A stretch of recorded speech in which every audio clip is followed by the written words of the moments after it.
Honnêtement, les amis, c'est pas un coup de gueule que j'ai envie de passer, mais un peu quand même. Un peu quand même. Mais l'objectif premier de cette vidéo, ça va être d'apporter une réponse. Vous l'avez vu au titre et à la miniature, il y a quand même eu des propos particuliers de la part de Dugarry que je vais vous lire très rapidement et peut-être même vous faire écouter. Mais voilà, avant tout, pour ceux qui ne connaissent pas Dugarry, ancien joueur, ancien international français, voilà, qui aujourd'hui est un consultant, commentateur. Et honnêtement, les amis, j'aime bien Dugarry. Non, honnêtement, j'aime bien Dugarry. Franchement, il y a des moments où il est un peu le second commentateur. Il me donne un petit peu des émotions, des frissons, le gars, et j'ai absolument rien contre lui. Comme ses collègues, hein, même Roten, bon voilà, on peut pas être d'accord sur tout, mais là, aujourd'hui, les amis, je sais pas si c'est simplement pour faire parler, mais là, du gars, c'est compliqué. C'est compliqué. Qu'est-ce qu'il a dit? Je pense que Luis Enrique n'aime pas Kylian Mbappé. Ok, bon, on va en parler évidemment. Et une autre déclaration, je trouve que Luis Enrique est totalement à côté de la plaque depuis le début. Il est dans la provoque. Il a un ego surdimensionné. Bon, les amis, avant de continuer un peu plus loin, je vous invite sincèrement à être le maximum possible poli et respectueux. Le but, c'est pas du tout d'attiser une haine, mais vraiment de passer un message, comme je vous disais, un petit coup de gueule, parce que je vais quand même vous faire passer le clip, la manière dont Duga dit les choses, c'est quand même très virulent, et voilà, apporter une réponse, on l'espère, un maximum objectif, les amis. Je vais vous laisser écouter ça. Je vais pas, je pense, vous montrer toute l'image, parce que niveau droit d'auteur, je sais pas si ça passe, mais je vais vous laisser écouter le début. Allez, on Je est pense que parti. Luis Enrique n'aime pas Kylian Mbappé, n'aime pas la façon de jouer de Kylian Mbappé et n'aime pas l'attitude de Kylian Mbappé. Moi, vous savez ce que je pense de Luis Enrique. Voilà, je trouve que Luis Enrique, il est totalement à côté de la plaque depuis le début. Il est dans la provoque, il a un ego surdimensionné. Il nous avait expliqué qu'au mois de février, l'équipe devait être meilleure. Bah écoute, on ouvre les yeux, hein, on n'est pas idiot, même si lui c'est un grand entraîneur et que nous on est juste des gens qui comprennent rien du tout. On s'aperçoit que cette équipe elle va pas mieux. J'ai l'impression qu'une nouvelle fois, Je crois plutôt qu'il que fait ça pour faire d'assumer. parler de lui. Les amis, on va pas aller plus loin. Bon, honnêtement, évidemment, vous savez, je sais pertinemment que souvent, ce genre de déclaration, c'est pour faire parler. Et la preuve, ça marche. J'en parle. Bon, évidemment, je ne suis personne, mais on en parle. Mais pour moi, ça cache aussi un message de fond qui est peut-être de la haine, juste pour avoir de la haine. Alors, sincèrement, je ne sais pas du tout si Dugarry et Enrique ont eu un contentieux. On sait quand même que Dugarry a joué au Barça, quand même, et c'était à la période où Enrique était là-bas, donc ils ont été coéquipiers pendant un temps, voilà, mais bon, est-ce que il s'est passé des trucs de fou? On sait pas. On va quand même s'intéresser à ce qu'il a dit, on va terminer par le dossier Mbappé. D'abord, j'ai envie d'évoquer ce qu'il dit concernant Enrique et la progression ou non du PSG. Bon, vous voyez qu'il dit que je trouve que Luis Enrique est totalement à côté de la plaque, depuis le début, il est dans la provoque, il a un ego surdimensionné. Bon, par rapport à la provoque, à l'ego surdimensionné, etc., c'est un autre sujet. J'ai pas envie de m'aventurer là parce que souvent c'est une, comment vous dire, c'est nous qui interprétons les choses comme ça. Si pour Dugarry, il a un ego surdimensionné, bah peut-être que lui, il a aussi un ego qui fait qu'il ressent ça. Mais bon, je pense que oui, peut-être que Enrique, il a vraiment un ego fort, comme les gens qui travaillent dans le football, on va dire en général, bien au-delà des joueurs. Mais c'est un autre sujet. Maintenant, revenons à ce qu'il dit quand il dit que le PSG n'a pas du tout progressé. Bon, j'ai des trucs à vous montrer, pour vous montrer à quel point c'est... En vrai, je souffle, vraiment, je souffle parce que je suis pas censé montrer un truc qui coule de source, que le PSG, évidemment, a progressé. Alors peut-être que vous n'êtes pas du tout d'accord, dites-le moi en commentaire, mais Koro, mais t'as complètement fumé, le PSG c'est nul, tu vois pas qu'avant, Pochettino, avant avec Galtier, c'était 1000 fois mieux, mais qu'est-ce que tu racontes? C'est nul le PSG, voyons. En vrai, dites-le, hein, si vous le pensez sincèrement, n'hésitez pas à me dire, mais là, ça m'échappe. Ça m'échappe. On peut reprocher au PSG des millions de choses. Il n'y a aucun problème. Je suis supporter parisien et honnêtement, nous, les premiers supporters parisiens, on peut se reprocher des millions de choses. Il n'y a aucun problème et même cette saison. Aucun problème. Par contre, dire qu'il n'y a pas une progression, c'est soit manquer de lucidité mais de manière extrême, soit jouer à un jeu un peu malsain qui consiste à dénigrer tout ce qui arrive. Donc évidemment, c'est aussi lié au manque de lucidité, d'objectivité, bien évidemment. Mais c'est très bien parce que ça va me permettre de vous montrer quelques analyses graphiques, etc. très intéressantes de DataFoot. Voilà, très bon compte Twitter comme d'habitude. Je le dis toujours parce qu'il est au top. Je vous invite à le follow. Regardez un petit peu ce qu'il a montré concernant les statistiques diverses, notamment le pressing. On voit que le PSG, bizarrement, apparaît dans le top des équipes de Ligue 1 niveau pressing. Même pas en fait de Ligue 1, juste Europe, hein, d'Europe comme vous pouvez le voir, parce qu'il y a des équipes européennes. Le PSG est dans le top des récupérations à 30 mètres adverses, également dans le top des ratios d'intensité défensive, bizarrement le PSG également dans le top du contre-pressing et également dans le top, littéralement le premier, des passes réussies en moins. Donc c'est vrai que c'est bizarre quand même de se dire qu'une équipe qui n'a pas progressé est dans le top, dans tout l'aspect pressing, très particulier. D'ailleurs, on va me dire, ouais, mais Coro, la Ligue 1, c'est facile. On va quand même en parler de la Ligue des Champions. Bizarre, étrange, c'est bizarre de se dire que le PSG, c'est premier niveau séquence de pressing, premier niveau intervention par minute, premier niveau passe adversaire permise. Bizarre, c'est bizarre de se dire que le PSG, en finale, peut-être que ça performe même en Ligue des Champions, malgré la deuxième place, on le sait. Après, voilà, on peut regarder plein de trucs. Leader des statistiques en Ligue 1, bon, c'est la Ligue 1, vous allez me dire. Le PSG globalement haut. Et voilà, pour conclure un petit peu la Ligue des Champions, les amis, c'est un petit peu le révélateur ultime. Il y a beaucoup de statistiques très intéressantes sur ce site, les amis, Football Ref, et je vais vous montrer un petit peu les statistiques du PSG. Ça compte 7 matchs, 7 matchs avec les matchs de huitième de finale de Ligue des Champions. Regardez un petit peu les expected goals, donc les occasions, on va dire, créées pour faire un peu simple. Étrangement, le PSG est quatrième, derrière l'Inter, voilà, derrière le Real Madrid, enfin, égalité avec l'Inter même, derrière le Real, et évidemment derrière City. Pas mal. Franchement, pour une équipe qui est nullissime, qui est complètement à côté de la plaque, pas mal d'avoir un ratio équivalent à l'Inter, une des meilleures équipes d'Europe. Franchement, c'est bien. D'ailleurs, tu es devant Arsenal notamment et le Barça qui, on sait, offensivement sont forts. Maintenant, les occasions concédées.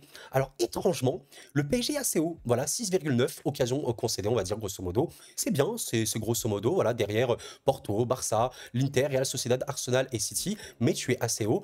C'est fou quand même. Et si on fait la différence des deux, étrangement, bizarre de se dire que le PSG est troisième derrière l'Inter et derrière Manchester City, devant le Real notamment et Arsenal. Voilà, donc si on compare les expected goals avec les occasions concédées, on a quand même le PSG qui est troisième avec une différence de 7,7. Je pense que voilà, vous avez compris ma petite comédie, les amis. Dire que le PSG n'a pas progressé, c'est être dans un monde parallèle, ou au moins progresser, comment vous dire. Et Luis Enrique est complètement à côté de la plaque, donc c'est-à-dire que son métier, parce que c'est son métier, jusqu'à preuve du contraire, tu lui dis, tu fais n'importe quoi, et en fait, au-delà de faire n'importe quoi, t'es totalement paumé, mon gars. C'est-à-dire que tu fais ton métier, mais t'es paumé de chez paumé, ce que tu fais n'a aucun sens, et après avoir craché, tu repasses un petit peu, et tu lui dis, en plus, t'aimes pas ton joueur phare, qui est Mbappé, on va en parler. Vous comprenez comment je trouve ça quand même très malhonnête. Mais évidemment, comme je disais en début de vidéo, je pense que c'est pour faire parler, parce que si vous me dites qu'il pense sincèrement ce qu'il dit, c'est dur. Honnêtement, c'est très dur. Maintenant, on va quand même finir par parler évidemment de Mbappé. Mais oui, les amis, il est temps de parler du sujet Kylian, et honnêtement, c'est là où le coup de gueule, je pense, va un petit peu tomber, parce que le dossier Kylian, vraiment, là, on se dit que vivement qu'il s'arrête, et je sais que certains, ça saoule qu'on en parle, mais il faut aussi en parler parce que c'est l'actualité. Pour un créateur de contenu football, c'est important d'en parler.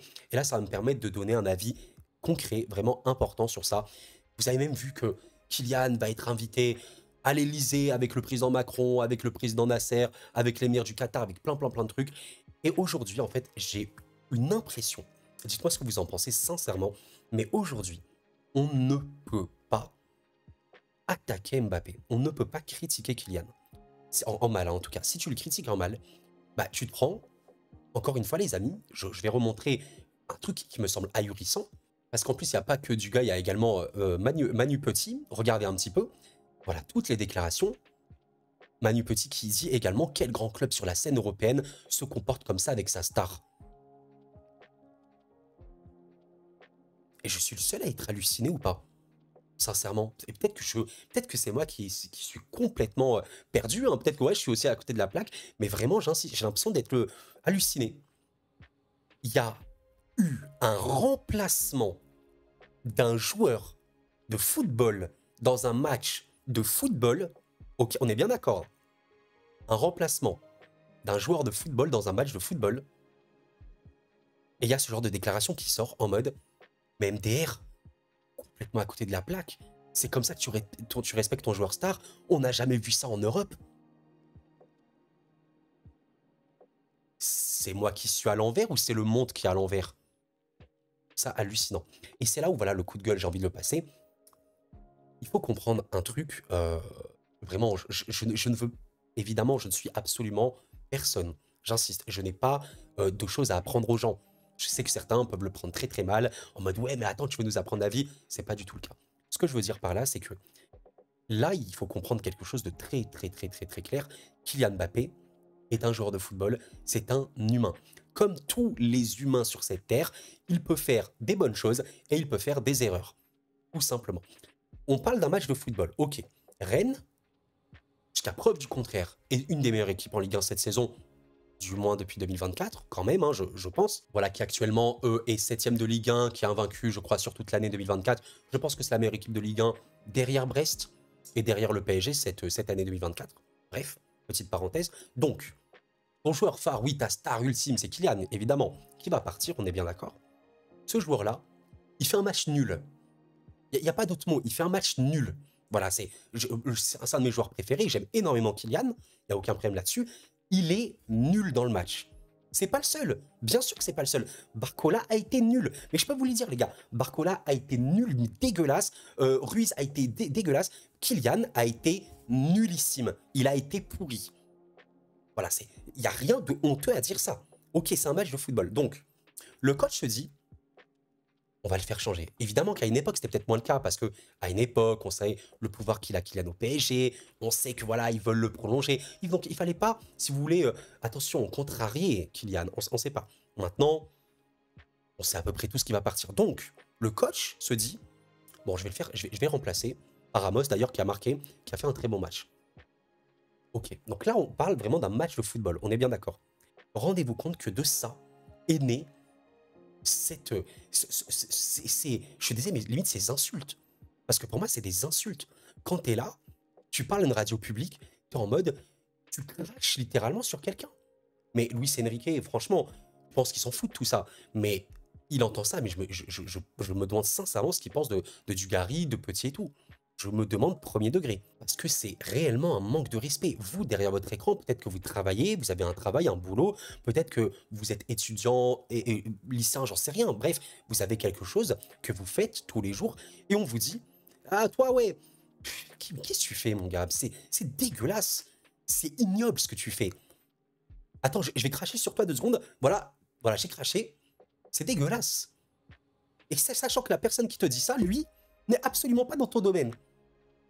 Dugarry n'est pas coach, je pense. Hein, voilà. Mais encore une fois, vous voyez, aujourd'hui, j'ai l'impression, c'est devenu simple, en fait, d'être, comment vous dire, d'être malveillant, je sais pas si c'est le bon terme, mais c'est devenu simple de cracher pour cracher.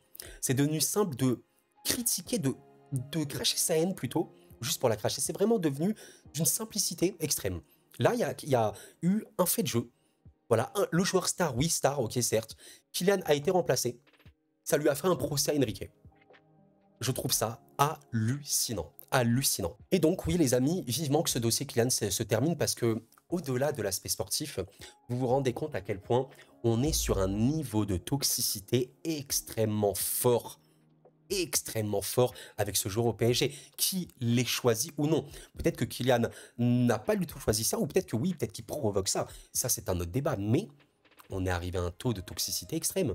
C'est comme l'équipe, on va pas aller citer les tout, mais on sait que l'équipe, avec le PSG, il y a eu beaucoup de tensions. À l'époque, ils se sont fait interdire le camp des loges, machin, beaucoup de trucs. Aujourd'hui, bah, l'équipe a sorti, ouais, Mbappé, Luis Enrique, ils se détestent, machin, des trucs comme ça, limite. Mbappé était furieux de sa sortie, machin. Tout ça pour envenimer encore plus. On joue à quoi? On s'amuse? Quel est le but du jeu concrètement? Quel est le but du jeu? C'est comme regarder, quelqu'un a trouvé un truc assez fou, Prince du Parc sur Twitter. Qu'est-ce qu'il disait? Il disait ceci. En fait, dès que Mbappé est sur le terrain, il a 5,5 minimum sur 10 pour le Parisien et l'équipe. Et ce qui est dingue, c'est que regardez le dernier match contre Rennes, qui est honnêtement nul, hein, vraiment très nul. Bon, il a eu 5. Voilà, il a eu 5.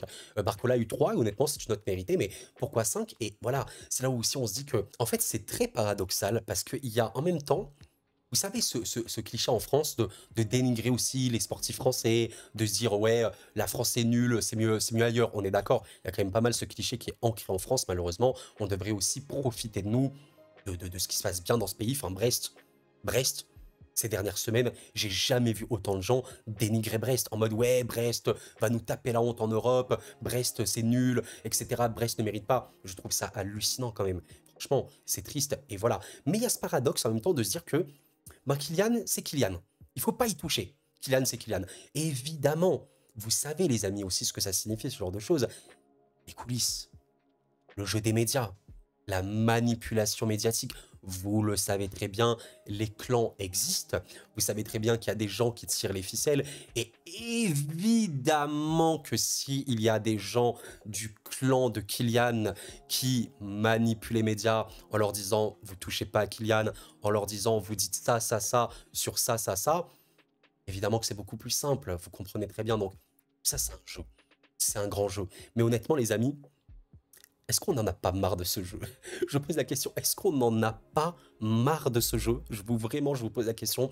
Et voilà, honnêtement, on va terminer sur ça parce qu'on est fatigué, comme disait un certain Thomas Tuchel. Voilà les amis, c'est la fin de cette vidéo. Vraiment, si vous l'avez apprécié, une petite vidéo débat comme ça, j'aime beaucoup aussi les faire. Vraiment, n'hésitez pas à me le dire vraiment aussi en commentaire, très très important, à liker évidemment. Et si vous me découvrez, on est très très bien sur cette chaîne, nous sommes très heureux, n'hésitez pas à nous rejoindre tout simplement. Mais voilà, je sais que c'est pas forcément les vidéos les plus pertinentes ni rien, mais je pense que c'est aussi important d'avoir ce genre de débat, et moi j'aime beaucoup avoir des débats avec ma communauté.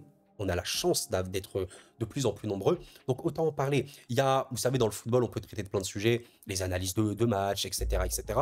Mais parler de ce genre de choses, c'est important parce qu'on peut passer des messages. Et j'espère que vous avez compris quand même le fond de mon message, qui est que on est fatigué quand même de tout ce jeu médiatique quand même. Et cette hypocrisie aussi générale qui peut y avoir, ou au-delà de cette hypocrisie, cette haine qui est crachée pour rien. Rendez-vous compte de la situation. Le truc quand même, c'est que là, il y a des choses qui sortent de la part de Dugarry, de Petit, de l'équipe, etc., du Parisien, comme quoi il y a une guerre Enrique-Mbappé, parce que ce dernier est sorti contre Rennes. On se rend compte ou pas du truc? C'est un changement tactique qui a été opéré par le coach. On fait un procès. Et encore, on peut dire, il n'y a aucun problème, je terminerai sur ça, on peut dire, oui, je suis pas sûr que ça ait été la meilleure chose à faire, de le sortir, présenter des arguments et tout. Il n'y a aucun problème. Mais dire, oui, le coach est complètement à côté de la plaque, c'est honteux, on manque de respect à la star et tout machin, on est sur un monde parallèle. On est sur un monde parallèle. Mais limite, mettez-le en prison. Mais attendez, mais... Oh, Lucho, il a sorti Kylian. Mettez-le en prison. Mais, hé, Lucho, attends. Mon gars, t'as sorti Kylian? Mon tel est à l'envers. Attendez, les gars. Tu as sorti Kylian? Mais tu es malade. La police arrive, tu vas aller en prison. Voilà, mon ami, je suis désolé. La garde à vue, ça t'attend, Luis. Voilà. En gros, c'est ce qu'il faut faire. Les gars, s'il vous plaît. Un peu de lucidité. Et bon, on sait que c'est ça aussi pour faire parler, comme je l'ai dit. Vivement que ça se termine. Franchement, si là, il y a un Parisien qui me dit « J'aimerais que Kylian reste », je peux comprendre dans l'aspect sportif. Si jamais tu as une équipe de malades autour de toi, tu as vraiment un milieu de terrain monstrueux, tu as vraiment une équipe qui tourne et qui roule bien sûr que Kylian dans son équipe, c'est un avantage. Si tu ne dépends pas que de lui et si tu n'es pas obsédé par jouer qu'avec lui. Évidemment. Mais là, même au-delà de ça, c'est bon quoi. C'est bon. La toxicité, elle a atteint un stade. Et ça fait des années quoi. C'est bon quoi. Maintenant, c'est bon. Et je pense qu'on évoquera encore le sujet Kylian, hein, forcément sur cette chaîne. J'évoquerai bientôt, je ne sais pas trop quand, un petit peu l'action du pardon. Parce que j'ai vu beaucoup ça de tourner ces derniers temps. Est-ce qu'il faut pardonner à Mbappé? Je sais que même Riles en a fait une vidéo, je pense pourquoi pas lui répondre. Il y a eu beaucoup de choses par rapport à ça, mais le pardon, c'est un truc important. Je pense qu'on en parlera. Bref, les amis, on va arrêter là maintenant. Merci d'avoir suivi la vidéo. C'était Koro. Prenez soin de vous et la paix sur vous.